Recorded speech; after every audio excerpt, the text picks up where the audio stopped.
이 판결을 케이스 문제에 대한 답안지라고 생각하고 평가를 한다면 95점 이상의 판결입니다.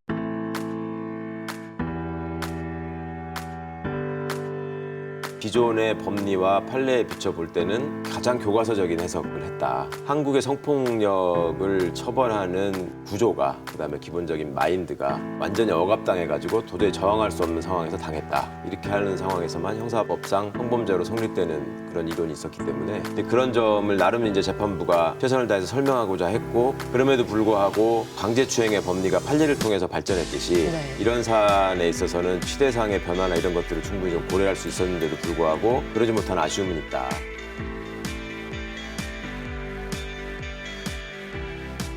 여성 입장으로서 볼 때 좀 감성적인 내용이 좀 덜 들어간 게 여성들의 어떤 반발을 하지 않나 싶어요. 왜냐하면 많은 여성분들은 그런 상황이 되면 그렇게 하지 못하는 경우가 훨씬 더 많지 않을까.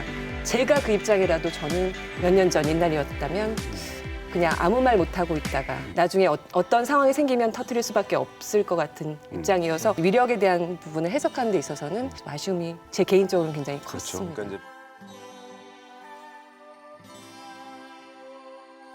이 재판문이 나온 걸 가지고 또 한 번 벌어지는 전 공방이 사실 좀 두렵습니다. 그러니까 뭐냐면 판결문에 나온 거를 그대로 다시 따가지고 와서 또 한 번의 대단히 선정적인 보도를 수행하고 있는 모습들을 보는데요. 이 부분은 저는 KBS도 자유스럽지 않다고 봐요. 재판부로서는 이제 법안에서 지금 판결을 한 거지, 실제로 법이 문제가 있다면 입법의 문제를 해결해야 된다라는 걸 좀 명확하게 했잖아요. 그러면 법이 정말 어떤 문제가 있는가, 어떻게 새로운 입법적 노력들이 진행돼야 되는가라는 부분이 사실은 더 많이 진행돼야 될 것 같은데, 현재는 그냥 판결문을 가지고 옳다구나 따고 하는 그런 보도 이상의 보도가 잘 안 나오고 있습니다.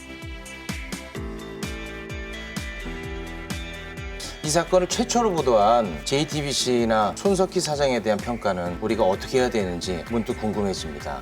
JTBC가 무책임한 보도를 해서 유력한 정치인 하나를 죽이고 또 억울한 사람을 만들지 않았느냐, 이런 시각이 있는 것 같아요. 그런데 도덕적으로 분명히 문제가 있고 사회적으로 지탄받을 만한 행동을 했고 또 사회적인 관심사를 불러일으킬 만한 사건에 대해서 언론사가 보도 가치를 판단하는 것은 충분히 있을 수 있는 일이죠. 그러니까 무죄가 났으니까 무조건 잘못이다, 이거는 좀 아닌 것 같습니다.